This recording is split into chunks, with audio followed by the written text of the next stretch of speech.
What up, though? It's Binx B. Y'all already know. Shout out to Hank Nation and Plug City, man. You know what we doing. Sure. Let me check my schedule.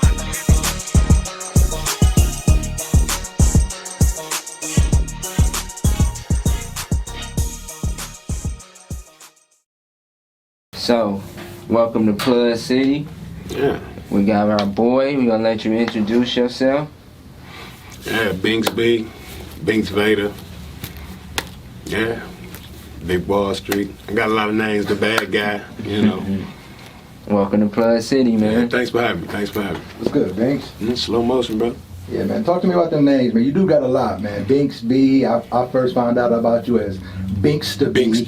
And then it was Binx B and Binx Vader, Mr. Hood, Credibility, Mr. All That. No, kind of give us the origin of those names, man. Where they coming from? Well, originally, I didn't want my name to be, Big B or B Dog. You know what I'm saying? No shit like that. So I wanted to, have a, different name. So I started as Binx B. You know what I'm saying? It was Binxta B. But so many people was, they was butchering my name on flyers, everything, motherfuckers was fucking my name up, Bista B, Beaks B, so I just chopped it to Binx, and, from there I just rolled with Binx until, I got on some dark shit, and that's when the Binx Vader came out, you know what I'm saying, the dark side. Star Wars fan? Yeah, I'm a big Star Wars buff, so, you know what I'm saying, I turned into Binx Vader. And that was when I was really on my, my takeover shit, dark side shit, but, Binx B. All right, cool, man. So a little bit more about you. So tell us where you from, man. East side of Pontiac, Michigan, man. Yeah, Streets to the dirt, man. Shout out my homegirl, Vine J, man, in my bag. You can check her out in my bag boutique, you know what I'm saying? Okay, cool. So, East side of Pontiac. Cool. Talk to us a little bit about the East side, man. Specifically, being from Pontiac myself, the East Side has always kind of been a stronghold in Pontiac on the music scene. Ever since, for my generation, and our generation, I could say, right. Whether it been Coop the Real, Bomb Threat, whoever, So just kind of talk to us a little bit about, the East Side of Pontiac, the significance, the music scene, things like that. Well, from, it's way deeper than that, you know what I mean? Like, I started rapping, or got accustomed to rapping, on the East Side from Marty G. Okay. You know what I'm saying? So shout out to Marty G. But Marty G was doing his thing, and I was a fan of that. You know what I'm saying? Also Sugar Bang. He from the North. You know what I'm saying? Yeah. But at the same time, he used to ride through the East Side. Okay. Actually rapping out of his ride, you know what I'm saying? So when I seen that, you know what I'm saying, I'm like, oh man, we can do this shit. So, you know what I'm saying? Then, of course, the Coop the Real, Bomb Threat, Run, MGB, you know what I'm saying? Shout out to Coop. Shout out to all of them, Mooka Duke, Hank Stank, RB, you know what I mean? The whole MGB. Okay. So yeah, you're right. It's always been a pillar in the Pontiac music, over there on the East Side. And I came up under that umbrella. You know what I'm saying? And that's what we turned it into. We still banging, we still rocking, man. You know what I'm saying? Cool. So people don't know, the East Side of Pontiac is synonymous with Adidas. Yes. Like that's y'all joint. Yes. What's the connection there between the Adidas and the East Side? Like, why y'all choose Adidas? It's some old school shit. You know what I'm saying? We from the East Side. You know what I mean? Three fingers. Yeah, threes to the dirt. You know what I'm saying? So it's just 3 stripes on the shoes, and we freaks everything. You know what I'm saying? So cool. It's just it, man. We rock Adidas. I still got them in the top 10. I'm looking for a top 10 plug, man. So I'm the Detroit homeboys, man. Getting that shit in. It's really like old school like that. You know what I'm saying? Like the East Side shit. You know what I'm saying? Okay. So with that, man, talk to me about the infamous streak tree, right? I kind of remember when that was a thing, because in the Jets they put up a Nike tree, and I remember the cops came through and cut the boy down. Yeah. They cut down like 4 of them. It was like they just have to cut the trees down. Wait, what is a Nike tree? Or a tree? So that's what he gonna the tree and the Nike tree. Yeah. Well, back like 9'6", 9'7"-ish, you know what I'm saying? You know, Shirley Creek, you know, on the east side of Pontiac. We was throwing our Adidas in the trees, you know what I'm saying? For us, it was just representing, you know, all our fallen soldiers, you know what I'm saying? Dead homies to keep stepping with us. You know, we represent for y'all. We threw the trees in the tree. I mean, threw the threeks in the tree, you know what I mean, to represent them. Okay. And, yeah, it turned into a, you know, back and forth thing. Yeah. So, you know, I think the South Side had a tree, and like you said, the Jakes had a tree, you know what I'm saying? So everybody started getting trees, and, you know, our tree was thrown up there. Y'all shoes was thrown up for the love, you know what I'm saying? We would throw our own shoes up there. Motherfuckers in other hoods was taking people's shoes and throwing them bitches up there. You know, mama's getting calls for Jordans being in the tree, motherfucker, like, you know what I'm saying? So when all that shit started happening, they started looking at it more of a gang affiliated thing, which it wasn't. But, you know, yeah, that city came through and said, okay, niggas, we cutting the damn trees down. We're not taking the shoes down. We just gonna cut the tree down. We just gonna cut the tree down. So they came through one morning, you know, and sliced, you know, cut the tree. You know, we was all out there. The newspaper was there. The Oakland Press was out there. You know, they was checking out all of the shoes. They took like truckloads of shoes. You know what I'm saying? We just and donate the motherfuckers then. You know what I'm saying? Mm-hmm. Yeah, it was in the paper and everything. You know what I mean? Yeah, they cut it down, but the tree has been. It's reborn, so you know what I'm saying. Shout out all my east siders, man. Location will remain unknown. Yeah. But it's a new tree. Go ahead, slide over there and throw your shoes in the tree, man. You know what I'm saying? It's cool to hear that because the first story that I heard about the threak tree was that the east side dude was knocking people out at the carnival and then taking their shoes and throwing them up in the tree. And that was, but this, once again, for me, this was 97, 98. Right. So that's when I first heard about it. So that's what our age group thought the tree was. Like, it was like marking like the victims, like, we got your shoes, come get them. Okay, well, how many people that were wearing Adidas did we beat up and take their Adidas? That's what I'm saying. That's what I'm glad you cleared. You know, I said, even though, like I said, even the city got it twisted and came at it like it was, you know, something that it wasn't. You know what I'm saying? It was just us. We was at the creek every day.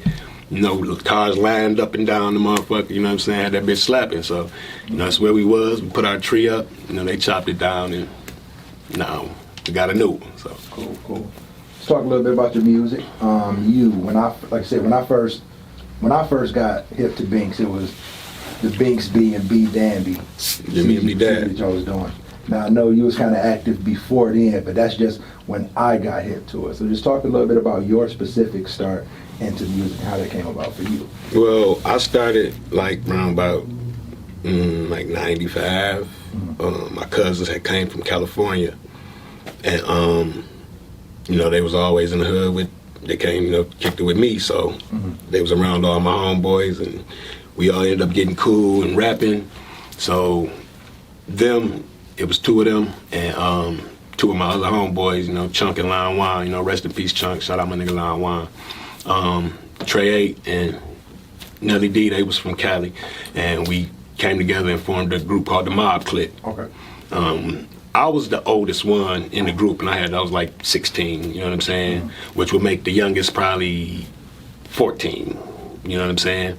So we all started a group, you know what I'm saying? We was going to get instrumentals from the store, you know, back in the day, the singles always came with the song on it and the instrumental on the other side. Yeah. So we swoop up the instrumental, anything, and we'd go rock it on a karaoke type of machine and record all our verses. You know what I'm saying? Like, really like one take Jake type shit. You gotta get it right. You know what I'm saying? Or the song ain't gonna be finished all the way through. So you fucked up, you got to go back and start all the way over. Okay. So, you know, we was doing that shit on the karaoke machine, and Lion Wine brother, Mooka Doop, free Mooka Doop, you know, was part of Bomb Threat. Okay. And he came like, man, you quit playing in the backyard on this shit. You know what I'm saying? Get in the booth with this shit. So we jumped in the booth, did a couple of songs, and, you know, from that point we became like they little homies. You know what I'm saying? We were from the same hood and shit. So next thing you know, niggas was doing shows. You know, we like 16.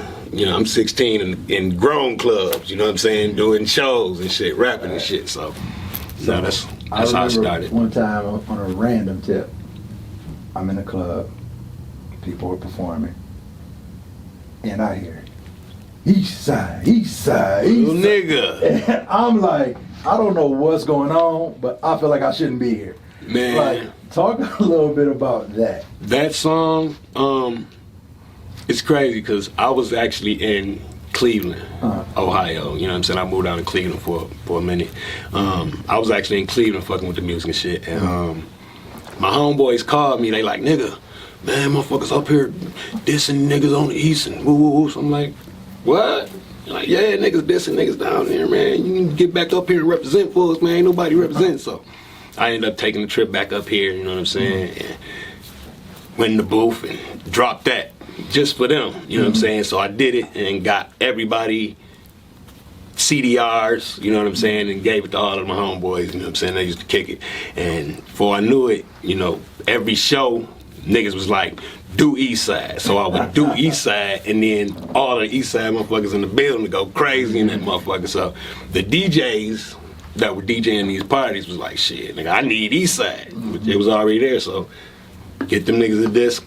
Next thing you know, it's being played when I went back to Cleveland, it was just getting played. You know what I'm saying? So that's like one of those songs, That's you know what I'm saying? That was a moment. That's one of the energy around that. It was just like I wasn't from the East, and I almost called myself not. Like, nope, I'm not doing it. Yeah.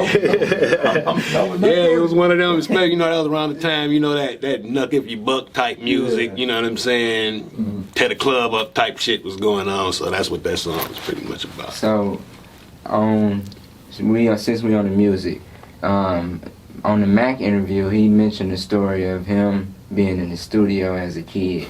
Do you remember that? I remember that's the first time I ever met Mac. Okay, can you tell that story from your side? Okay, I mean, well, I was fucking with 4 Block, you know what I'm saying? And we was called the Fab Five, you know what I'm saying? 4 Block had a studio session, and they called me like, shit, slide to the session, you know what I'm saying? We had Rich Crib, you know what I'm saying? Rated R.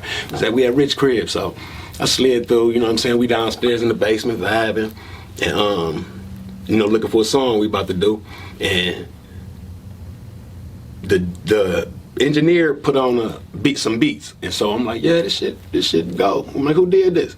So a motherfucker like Big Reese did this beat. So I said, man, that's that bullshit, man. Big Reese be on all bullshit. So it's a dude sitting over here on the couch. I ain't knowing who he is, you know what I'm saying? He's sitting on the couch. He like, he let that one slide. He ain't say shit. So I'm like, yeah, man, shit. I don't want to do none of them beats, you know. So I'm going on and on about finding nigga like, man, fuck you, nigga. I'm like, nigga, nah, little nigga, fuck you. What the fuck you talk about? This nigga be, because he was taking beats from off the internet, putting his tag on it, and then, you know, shopping at the niggas, you know what I'm saying? I'm like, man, nigga, fuck that. And I said, like, nigga, that nigga be taking beats and doing it. He like, nigga, because he knew what the play was. He like, damn. This nigga, you know, let me go tell my brother this shit ain't stop doing it. You know, yeah, they on to us. They got us, man, red-handed. But yeah, that's my brother. He said For us to meet the first out. Man, get the fuck on. You nigga, you know I'm right. So get the fuck out about the session, nigga. This is a closed session. But to this day, it's crazy to me that, you know what I'm saying? That was my first time meeting him, and we butted heads like that. But then the next time I actually, you know, met him and talked to him, we started some shit. You know what I'm saying? And it's crazy you say that, because we're gonna kind of talk about that more so on the music and to a personal level, because like you have a very unique style, a super energy based, high octane, actual stage performance. Like, where did that come from? Because most people who rap in Pontiac, you can kind of see the lineage of, I see where the lyrical come from, I see what path, like yours is kind of different. So it's like coming from under that Coop, Mook, Hank, RB, what was going on in Pontiac with the Road Spits and One Below Subs, QTMC, whatever, like you just stood out like a sore thumb. Right. So how did you create that energy, or where did that come from? I had to stick out like a sore thumb. We was already under bomb threat as the Mob Clique, you know what I'm saying? Then it's 5 of us, you know what I'm saying? We all young guys doing it. I had to stick out, so that was my time to actually show motherfuckers that, hey, pay attention to me type shit. And that's how we always did the songs anyway, you know what I'm saying? We were trying to compete with each other to stick out. But after we started doing shows, I started doing like little prop shit. We had this song called How I Hustle, you know what I'm saying? I had dice in my pocket, pulled the dice out, threw them, whole crowd went crazy, you know what I'm saying? Like, that competition within us, it was necessary because I had to stick out already as the young niggas, and then we had the big homies who was doing that shit, you know what I'm saying? Okay, so I'm not going to dwell on it too hard, but was there anything, because I noticed in seeing you record and seeing how you move, since the very first time I heard you doing music, your songs were crafted already to perform. Yeah. Like, if a lot of people, you would hear their music on the CD and it's dope, and then they perform it and they can't keep the same cadence, they can't keep the breath control while they're trying to interact with the crowd, they're off. And I'm like, yours is crafted to rock a stage, to be able to perform, to make it sound exactly like the CD or the music. That's how I write. Okay. I see it as I'm writing it. You So know as what I'm an saying? artist, what gave you that? What made you, when everybody else is trying to be lyrical, miracle, and rap, like what gave you the focus on the stage, focus on the performance, focus on the image? Honestly, it's so natural. Okay. You know what I'm saying? Like, nothing sparked it in me. I always been that. You know what I'm saying? Like, it's videos, family videos of me taking the mic on the big ass camcorder on the tripod, taking the mic and putting on a show in front of everybody. Like, it never was something that I had to fine tune myself to do. That's why it's the way it is. That's why I can do it, because it's natural. It's easy for me to do it. I like to show out when I get on stage. I like to show out when I'm on track. I want a motherfucker to hear the song and be able to see it. Like, damn. Facts. Like, that motherfucker jumped, you know what I'm saying? Yeah. Like, that's just how I've always been, like, since I started this shit. And with that, like you're a divisive person, right? Like, what I mean by you're a divisive person is that people either love you or they hate you. Yeah. Like, you're a very blunt, straight to the point, I'ma say how I feel, no filter type of person. And with that, you know, some people love it, some people hate it. A lot of people can't take it. If you play something, man, get this shit out of here. I ain't fucking with this, or I fuck with that. It's hard for people to take. So with you being so out front and being so divisive, how has that affected, like, but doing music, some relationships and dealing with certain people and getting you to where you're trying to go? Has that been more of a burden or more of a blessing to you? It's a blessing that sometimes can prove to be a burden. Okay. You know what I'm saying? Like, I'm not a yes man. So, and a lot of people like yes men. Okay. You know what I'm saying? I'll give you my honest opinion on something. If it's bullshit, if it sounds like bullshit to me, I'm not gonna say, oh yeah, man, well, maybe, you know, I'll be like, that's bullshit, bro. You know what I'm saying? Like, that don't sound good. That's dumb to do. Or you like, well, maybe I think you should do this. No, we're not doing it. Okay. And, you know, I'm strong-minded when it comes to, you know, the way that I want to do a lot of things. You know what I'm saying? And like I said, that's, a lot of people need something like that. Yeah. You know what I'm saying? So I'm blessed to have that. But at the same time, it pisses people off. You know what I'm saying? You get you can fuck up a relationship if it's not understood. Because one thing I will say, even though I'm that way, I'm not just inconsiderate off, you know, fly off the handle type of motherfucker. No, I'm like, fuck that shit, that's whole shit. I'm gonna say no. Now, how you take my no determines on where it goes from there. You're like, well, okay, I see your point, or we can beg to differ. I have no problem with, you know, no, but it's just, if that's what you want to do, then okay, no. Okay. How do you feel about the way your music is depicted by certain people? And I'll give you an example. Like, everybody knows, in Pontiac, everybody knows the name Binx. They may not know who Binx is, they may not be familiar, but everybody has an opinion. And it's funny because we'll be talking about Binx. Man, I don't fuck with Binx. That nigga can't rap. He ain't lyrical. And in mid-conversation, I'll just get to playing something. Oh, that's dope. Who is that? Binx. What? Like, I ain't never heard that. like what have you heard? Like, so the consensus on Binx is Binx isn't lyrical. Binx can't, but I shouldn't say the consensus. A lot of people think I'm not lyrical. He can't rap. That you don't have. So how do you feel about that? First of all, how important do you rank lyrics in making music, and how do you feel about people giving you that stigma? Lyrics are needed. You have to be talking about something. I myself don't like the non-lyrical, whatever that stigma is. Mm-hmm. So for me to get it, I'm not mad at it, because everything ain't for everybody. Mm-hmm. So, you know what I'm saying? If you don't like me, so be it. You know what I'm saying? I don't make music for anyone that doesn't like our sound. Okay. You know what I'm saying? So at the end of the day, if you don't like my shit, fuck you. I'm creating this. It's my creation. I don't give a fuck if I want to paint a canvas all black with a white dot in the middle of that motherfucker. Mm-hmm. That mean that to me. So whoever take that and it means something to them, that's who I'm writing this shit for. So I don't care who say I'm not lyrical. But I beg to differ, because I talks my shit, and I'm the feature creature, you know what I'm saying, right now. You know what I'm saying? I talks my shit, and it sound good. I know how to do it. Honestly, anybody that say especially other artists, you know what I'm saying? Anybody that say I can't do it or I'm not lyrical, lock the session. There we go. So give me 5 songs from Binx that you think that would define you, or 5 songs that you would want. So for somebody to say Binx can't rap, from me, from you, what was something that you would say, yo, go listen to this, and then say that? Okay. As far as just lyrical or just define me as you okay, well, the East Side. Okay. I got a song called City Lights. These are songs that I perform and I've seen motherfuckers say the words to and jump up and down in the club to. You know what I'm saying? East Side. Bad Guy. Because like I said, I went to a point where I turned into Darth Vader on these motherfuckers, man, with the lightsaber out. And fuck you if you ain't with us. You know what I'm saying?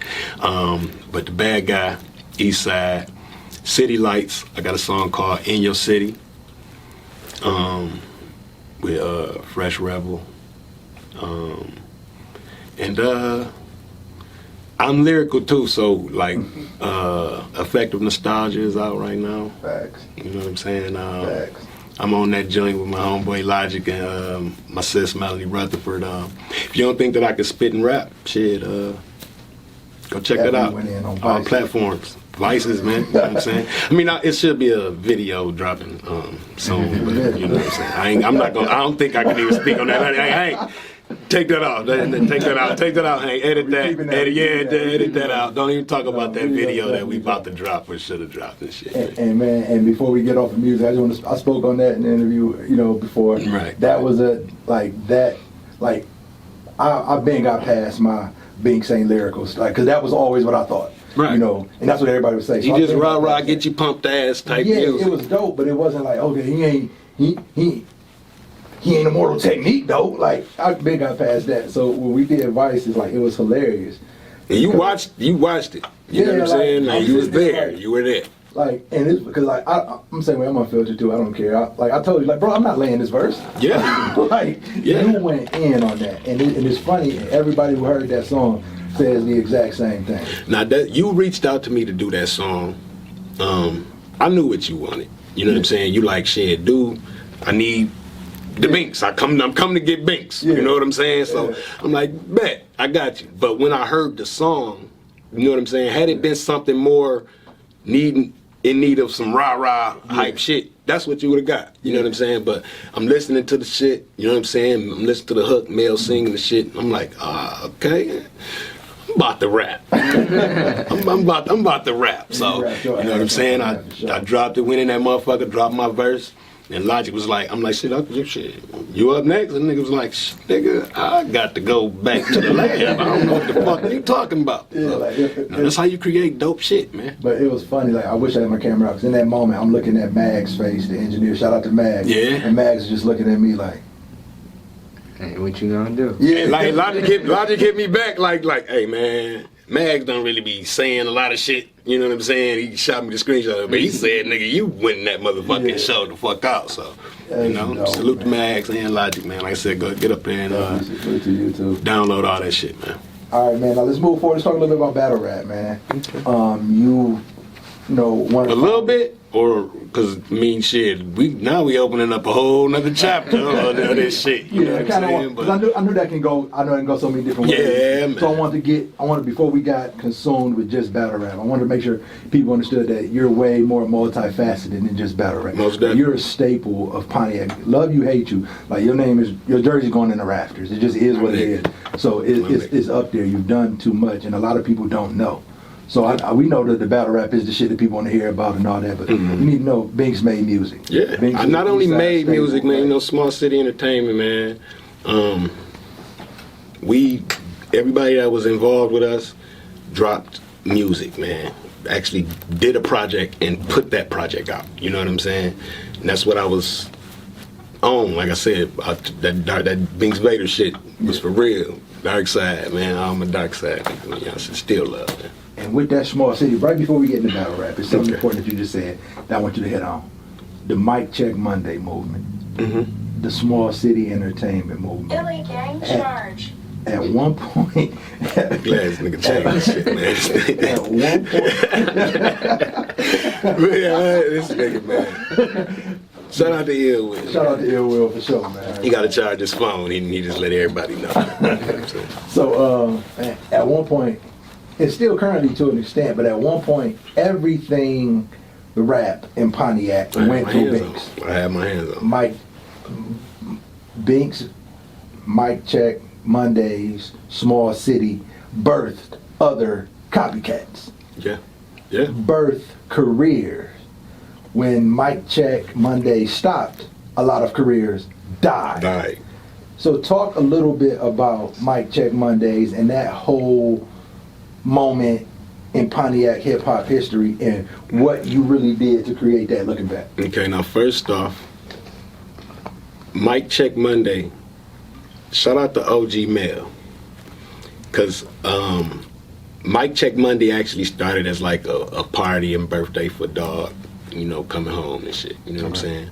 But he ended up in a position where he could keep everything going, you know, on a weekly basis. They just gave him Mondays, you know what I'm saying? And he reached out for me to help bring other artists, you know what I'm saying? Because that's what I do, man, you know what I'm saying? Yeah. I fuck with a lot of music locally, you know what I'm saying? So he reached out for me to get other motherfuckers to come, and we start rolling with it. First it was, you know, paid showcases. You know what I'm saying? We give you a couple dollars, come bring your people. You know what I'm saying? And that was going for a minute. Then Mel ended up having to go to school. He had to go away to school for a minute. So, you know what I'm saying? Mel had to go away from school to school for a minute. Yeah. His education. Yeah, he had to go learn some stuff, and you know what I'm saying? And when he left, I ended up, you know, taking the reins, you know what I'm saying, while he was gone as far as keeping it together.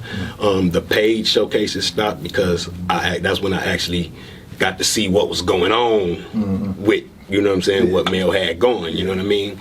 And I started finding out shit, and, you know, I jumped into the forefront of all of that shit and decided to take charge for real. And then we changed the way that we promoted it. We changed the way that, you know, like I said, people wasn't getting paid, but every week we were pushing a new artist, and you got to pick your people that opened up for you and bring your folks in, you know what I'm saying? It became so hip that a lot of it wasn't just rappers in there, you know what I'm saying? It was to a point where every Monday you had fans of Pontiac music in the building to have wings and buckets and listen to music, good music. You know what I'm saying? Sometimes, but, you know, good music. You know what I'm saying? So it was a place for everybody to show their talents to people, the consumer. You know what I'm saying? Also, link with producers, link with people that was, you know, doing music in all different ways. You know what I'm saying? So, what effect, when Mic Check Mondays, when the run came to an end, what effect do you see that had on the local hip hop scene? That first, there's no solid camaraderie like Mic Check Monday. When you came to Mic Check Monday, your first week there, and you did a song, if that song was dope and everybody liked it, then you came the next week and did that song.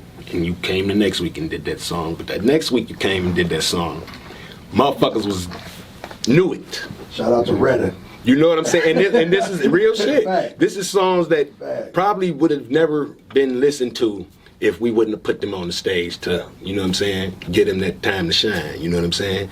And that's what was so dope about it. You know what I'm saying? The camaraderie. Everybody was there for Pontiac music. It wasn't motherfuckers there just to fuck the party up or there to be seen or, you know what I'm saying, on no bullshit. You know what I'm saying? You brought the women out, too. And Let's keep it real. we had fans. It was women out. in that motherfucker with buckets and chicken waiting to see the rappers, man. So shout out to everybody that got some pussy for Mic Check Monday, my nigga. You know what I mean? So it was slapping. I don't know what every other city does, but for Pontiac, that was like really the first time when you would go out and there would be 150 people and half of them are fans.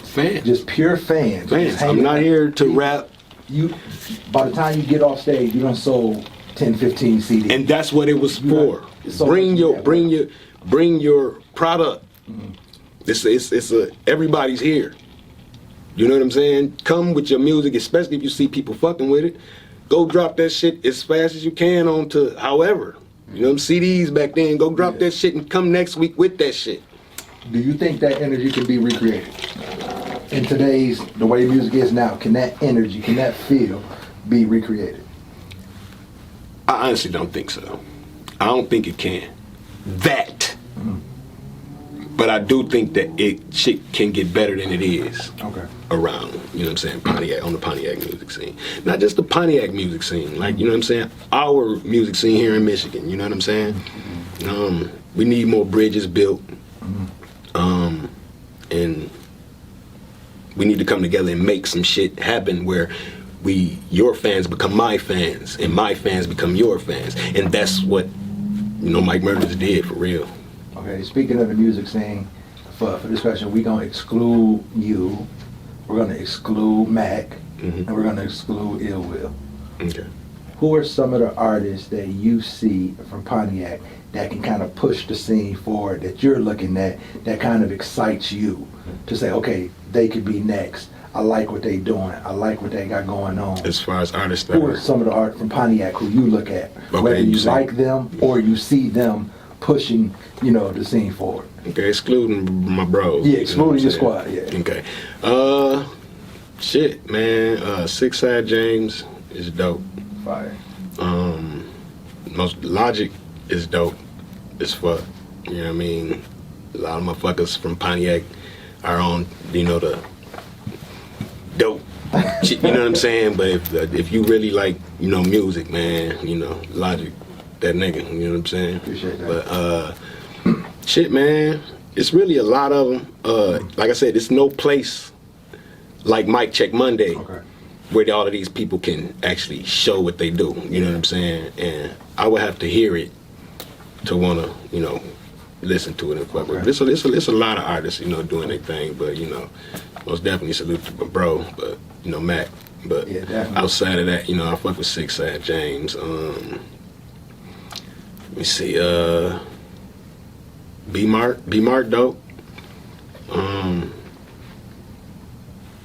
I mean, I don't know, man. Like I said, if we had a place where everybody could come, right now it's just whatever you promoting and your people promoting, you know what I'm saying? If we had a place where fans could come and then other people would come to show out and get their music out, then maybe I would have, you know, if this was back in the day, I'd have a list full of motherfuckers with songs and shit that I like, you know what I'm saying? But, you know, I'm just waiting for somebody to pop out, you know what I'm saying, and drop something, you know what I mean?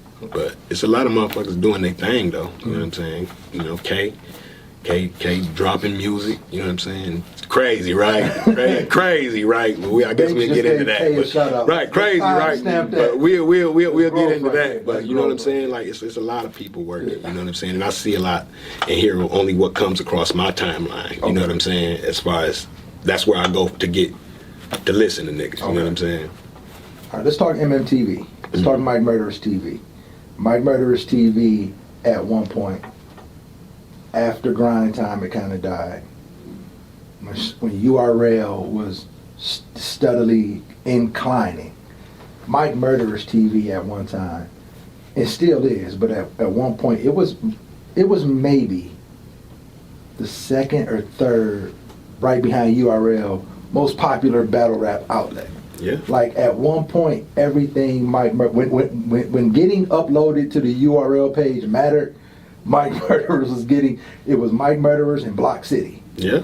Mike Murderers, you would drop a battle, no matter who you were. If it went on at 10,000 views, 12,000 views, like immediately. Like our names were known by people. That's how a lot of people got. Yeah. New York, Florida, Texas. The YouTube comments matched the views. Yeah. Like Mike Murderers was. They were watching. People were watching that. And copying formats. Man, most definitely. But talk a little bit about how that Mike Murderers thing started. Okay, Mac got out of jail, out the slammer, came back from school. Mac came back from school, and he was trying to start a battle league. You know what I'm saying?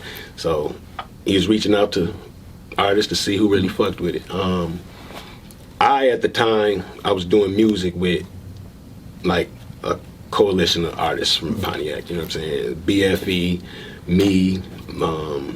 The NWO, you know what I'm saying? Like, we all were doing like songs and music together, and in the studio, and I had a lot of reach. You know what I'm saying? So Mac asked me to do it, and I fucked with it.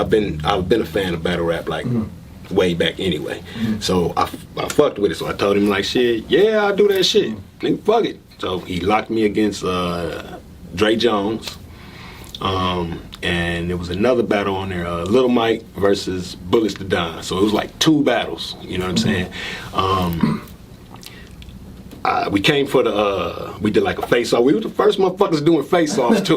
We was the first motherfuckers doing face-offs, but, anyways. Yeah. We used to do face-offs and shit, so, I came to face-off, we talked a little shit, uploaded that shit to YouTube, and, when it came the day for the battle, like I said, it's only two battles. This was we did it at the Knowles Park. It was so many motherfucking people outside at the park for this battle. You know what I'm saying? That it fucked everybody up. And it was only two. So we battled. I killed the nigga Dre Jones. Then Lil Mike and them battled. And at the end, Mac like, shit, nigga, you'll do it again? I'm like, shit, man, line that shit up, man. I don't give no fuck. I fuck with this shit. You know what I'm saying? So he like, bet I'm gonna get with you. And we went our separate ways. A couple days later, he hit me up. He like, man, fuck battling. Why don't you help me do this shit? Yeah. You know what I'm saying?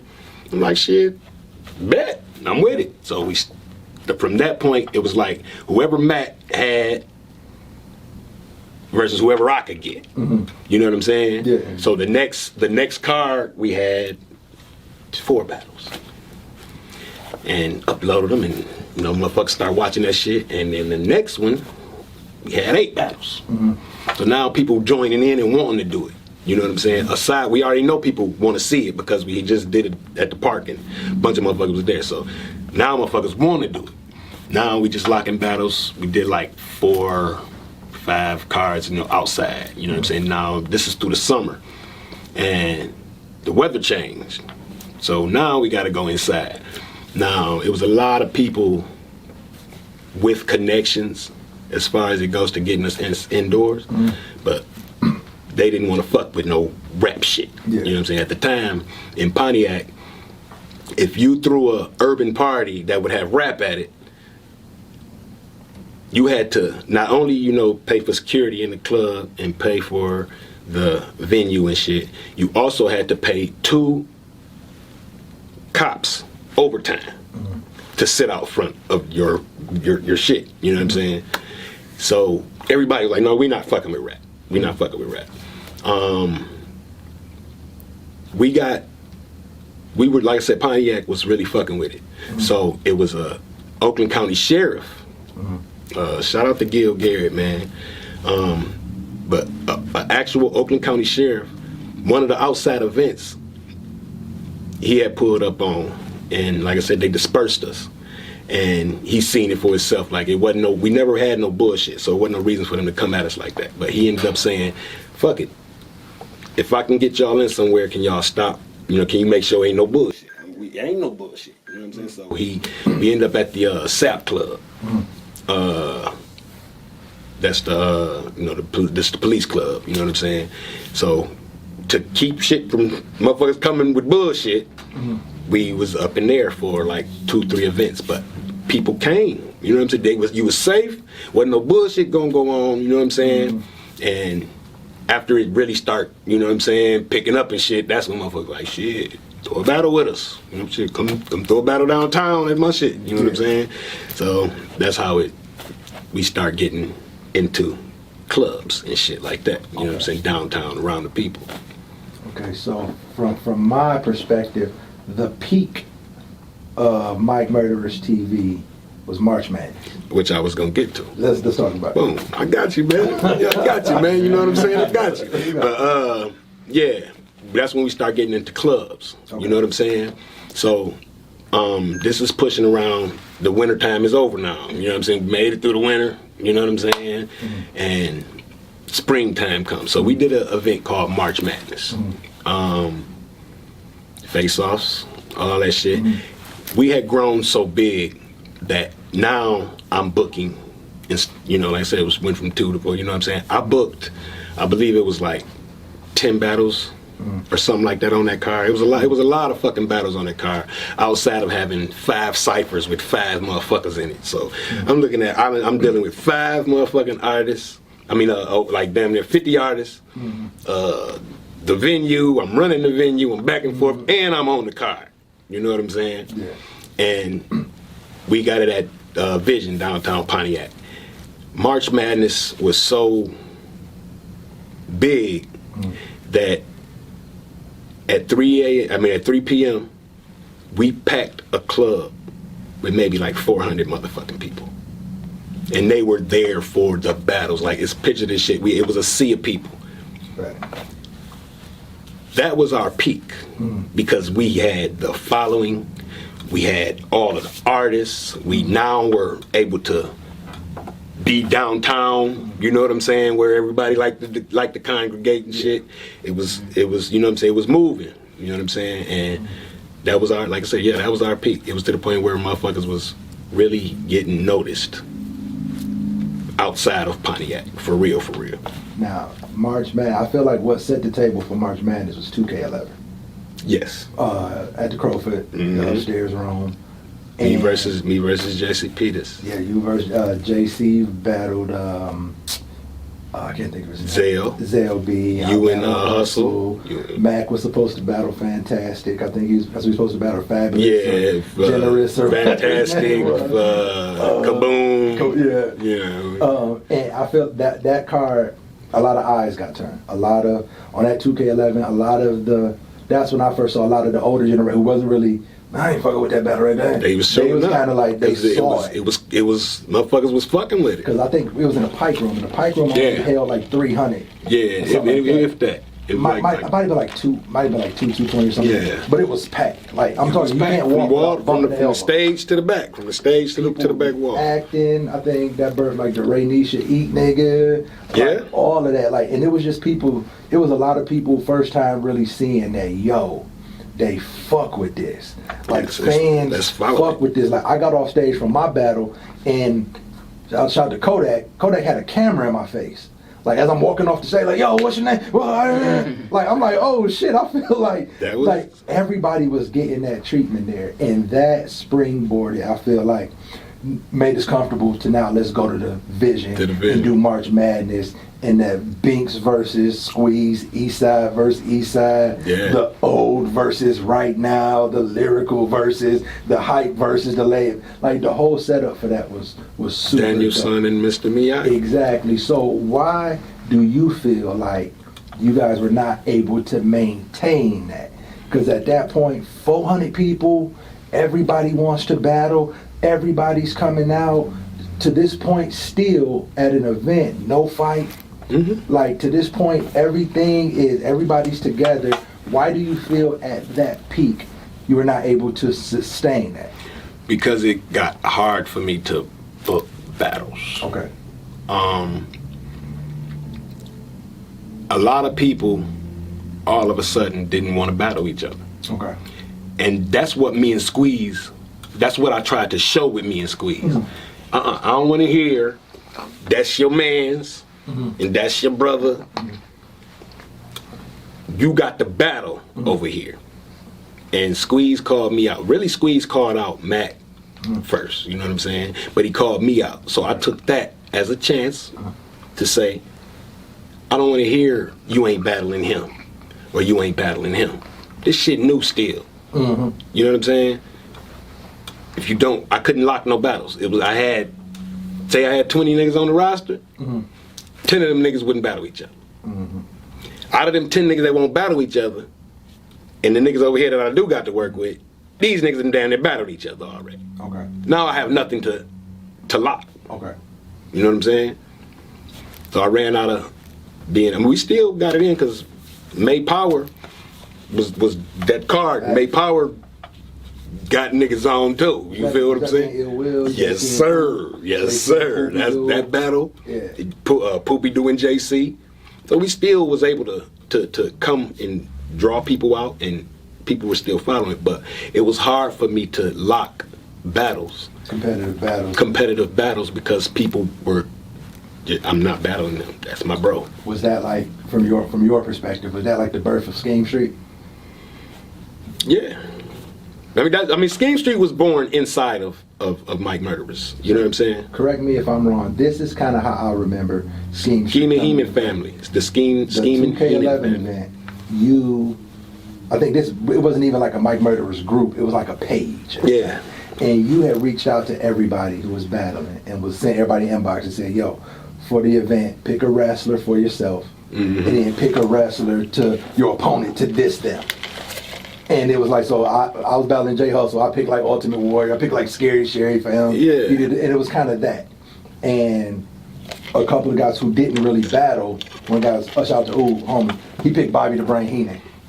And he started saying, to build up hype for the event, he started saying, these my battlers and these the guys who's gonna win. That's what Bobby the Brain Heenan did. A manager. So he was like, yo, these are my guys. And it kind of started off as, these are who I think gonna win in the battle. This A1, K gonna win. These my guys, Gun. They gonna be your guys. Right. Who you think gonna win? Kind of the same way you and Mac kind of had this my guy, you battle. You battle my guy. You got it. So that so talk a little bit about, that's just from my perspective, how I saw it. I was battling for Mike Murders, but I wasn't a part of the infrastructure. Right. So I'm just looking from the outside, looking in and seeing how things look from my perspective. So just talk a little bit about how it started from your perspective and how that affected the battle rap scene. I mean, yeah, we started pushing it on the, the wrestling, like a wrestling promo behind it. You know what I'm saying?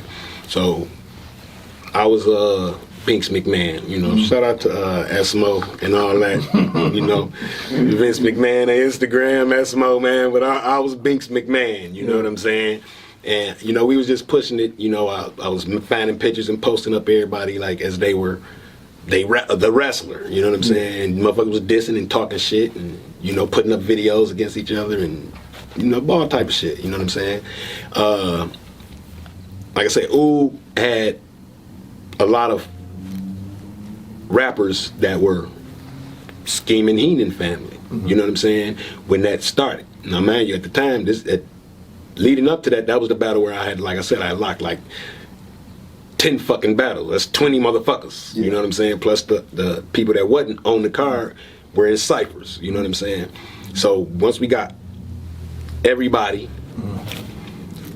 it was kind of hard. I mean, once we split everybody and all of them didn't want to battle each other, it was nothing that I could really put together. You know what I'm saying? So, and like I said, I'm an asshole. You know what I'm saying? And I'm not saying that that's, a great thing, but it comes in handy a lot. You know what I'm saying? You can't run over me. So you can't tell me that you're gonna do what I'm doing your way. So I just came to it as to say, y'all don't want to do this shit?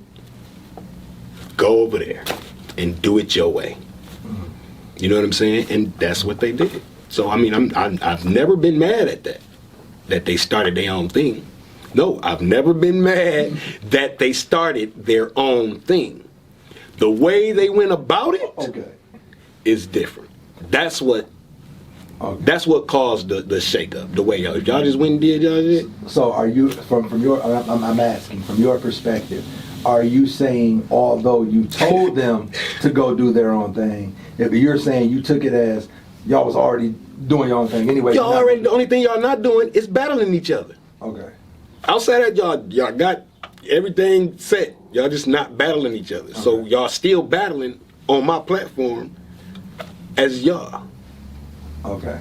And then that's when they started falling off. Now, mind you, I'm not gonna say no names, but some of those battlers, I honestly couldn't get a battle for, like get anyone to battle those guys.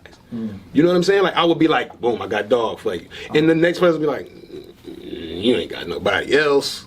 Like I don't want to battle him. And so, like, example, right? Like, and I can say it because I give this dude his flowers. Me and this dude get into it all the time, but I also give him his flowers all the time. So I'm comfortable. Like K. Like, I tell K all the time, like, as a battler, like, bro, I thought you were the worst. I could not book a battle for K after him and Poopy Doo. It was so hard for me to book a battle with K. And it was not, I wasn't me. Yeah. I wasn't saying, hey, man, don't battle him. Don't battle. You know what I'm saying? I would, shit, you want to battle? Cool. Yeah. Dog, I got dog. And they would say no. And just so I can clear that up, I'm super comfortable saying that because to me, like, and I've told him, like, K is super dope to me now. Like, with the music, he done found his lane. Yeah. He's dope. No sleep. Yeah, exactly. No sleep till Brooklyn. He's super dope. But at the time, he was way younger than us. He was new. Yeah. He was just getting started. And, with the Scheme and Heenan family, he found a home. He was embraced. They were building.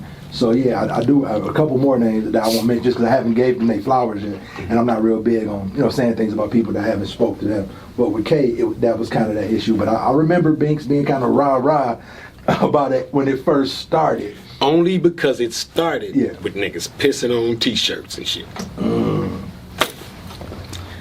Motherfuckers had promos and Mike Murderer's discs before they had a battle footage. And was a battle lead. And already had videos pissing on shirts.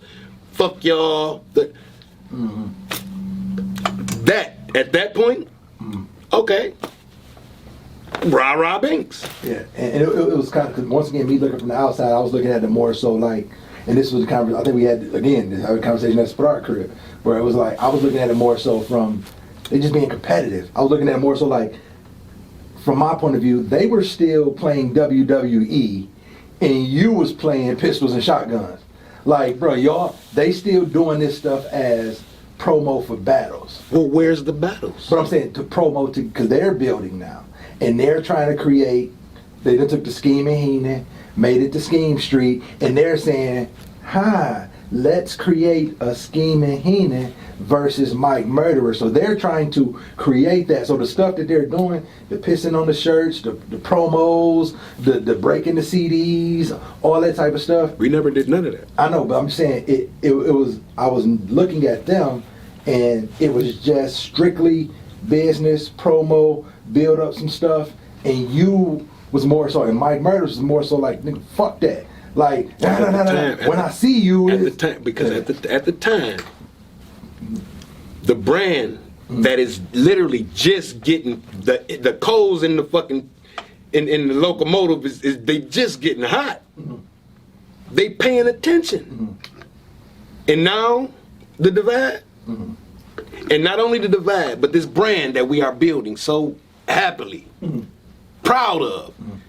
The way to get your brand off of the floor is to shit on ours. Even though you really can't shit on ours.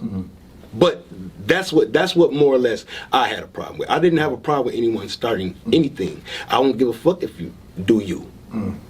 That's what I said in the beginning. You don't want to do it like this? By all means, please don't come out, go do it.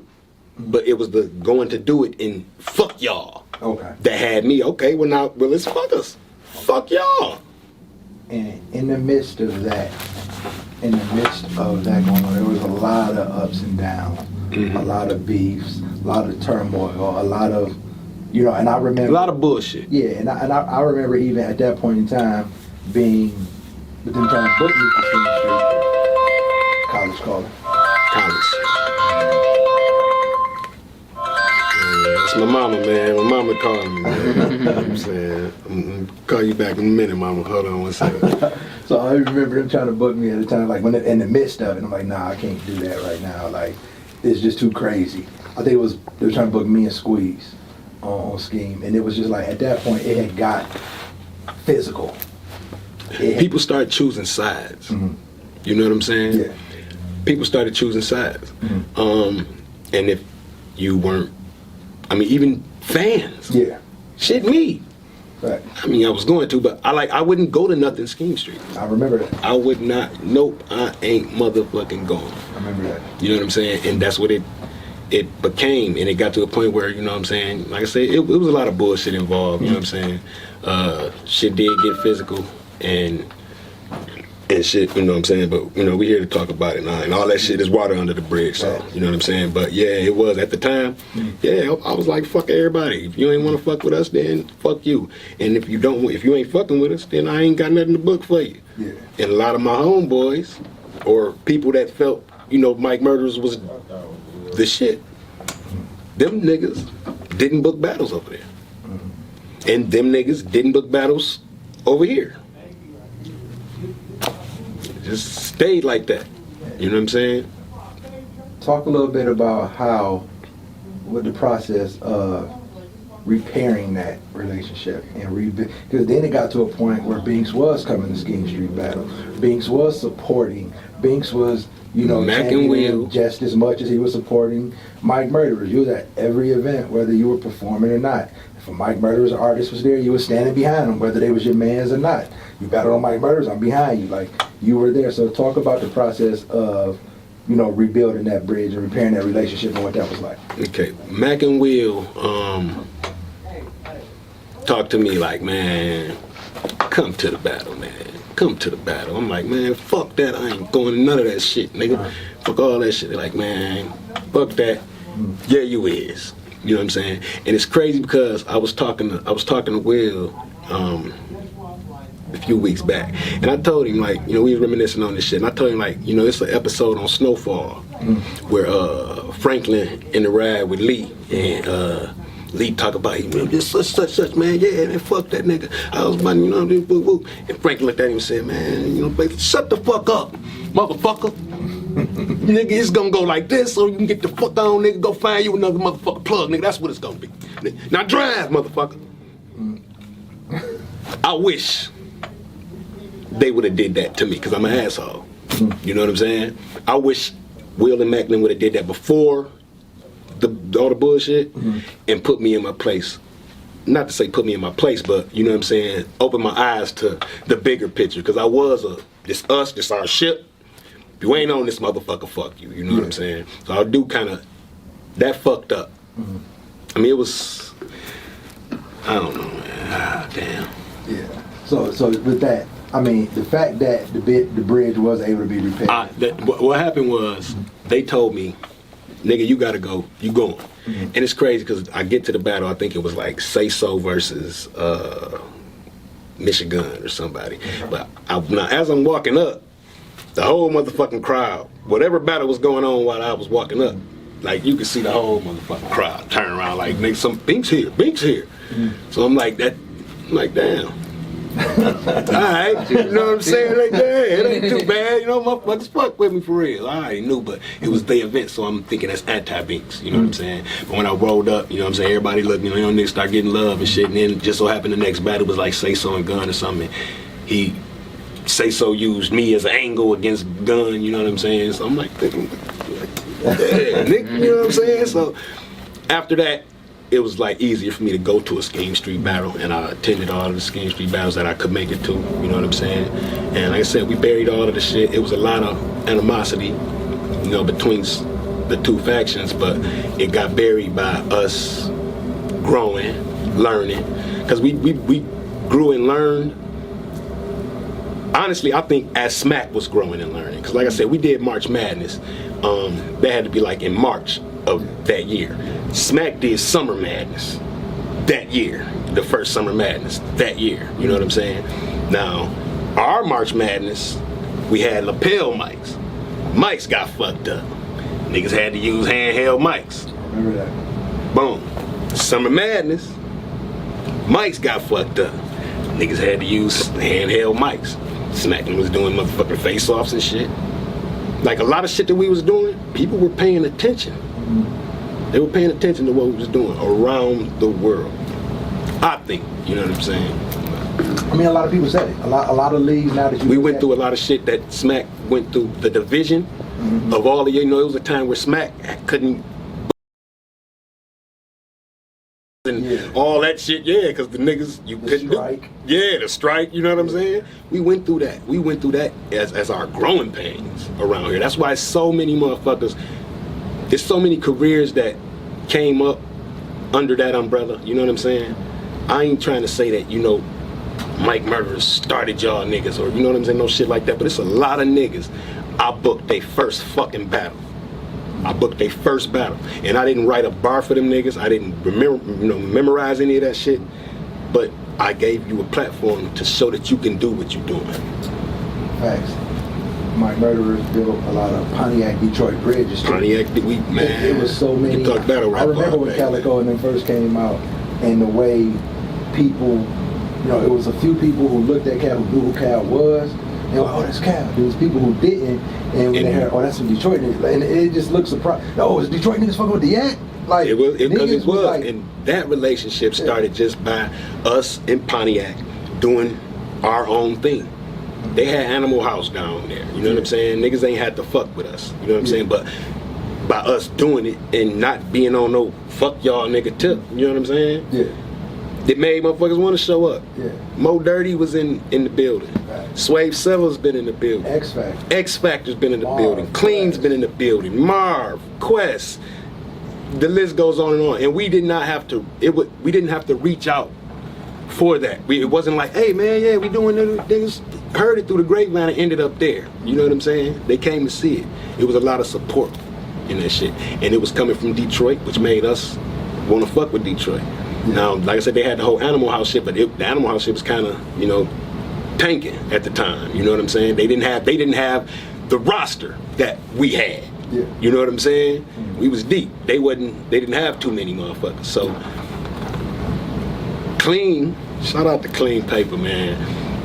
Clean hit me up and was like, shit, man. Yeah, I think he was up here at he was at a Scheme Street. I fucking met QP at a Scheme Street event, which birthed the whole Animal House versus Mike Murderers shit, and really, you know, connected that, you know, Pontiac Detroit shit. You know what I'm saying? When it wasn't nothing, Yeah.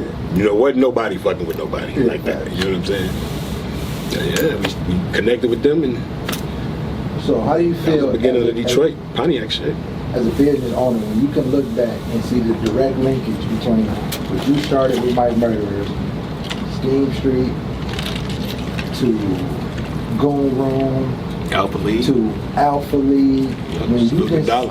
when Black Ice is shouting out that Mike Murders was one of the first leagues that they were looking at. Like when you see the direct linkage between what you started and how people followed that blueprint and took it, how does that make you feel? I'm proud. You know what I'm saying? I don't want nobody that's doing this shit to think that I'm against them or, you know, got anything against what they built. That shit is dope to me. And it was a time where nobody paid attention to this motherfucker for real. And now we got household names from this shit, man. Facts of life. So, kind of getting close to wrapping up here.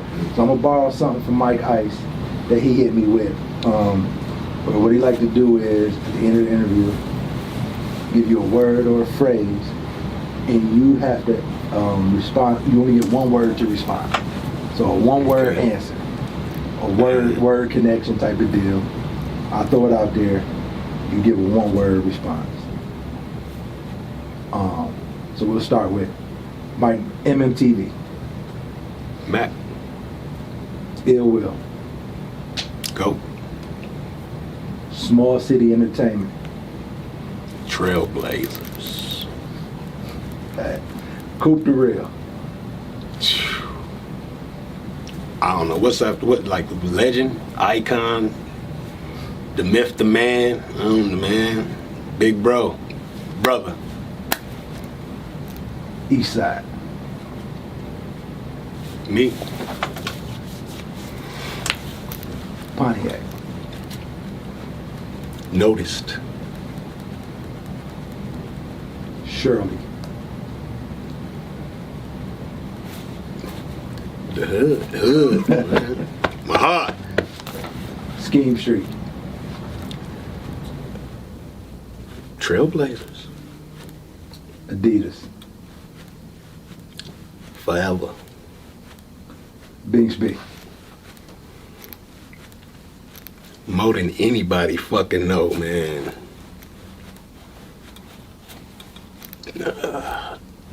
The plug. Man, we definitely appreciate you, man. Before you leave, definitely shout out your social media where you can be followed. You know what I'm saying? Where they can get your material at and see what you do. Yeah, Binx Vader on Facebook. That's BINXVADAR. Also, Binx Vader, all one word, on Instagram. Pop at me. OG Binx dropping soon, man. I'm in the lab working. You know, video dropping in a minute too, man. So, and be on the lookout for that motherfucking Vices too. Appreciate you, bro. No Definitely. doubt, man. Thanks for having me, Hank. Let me check my schedule.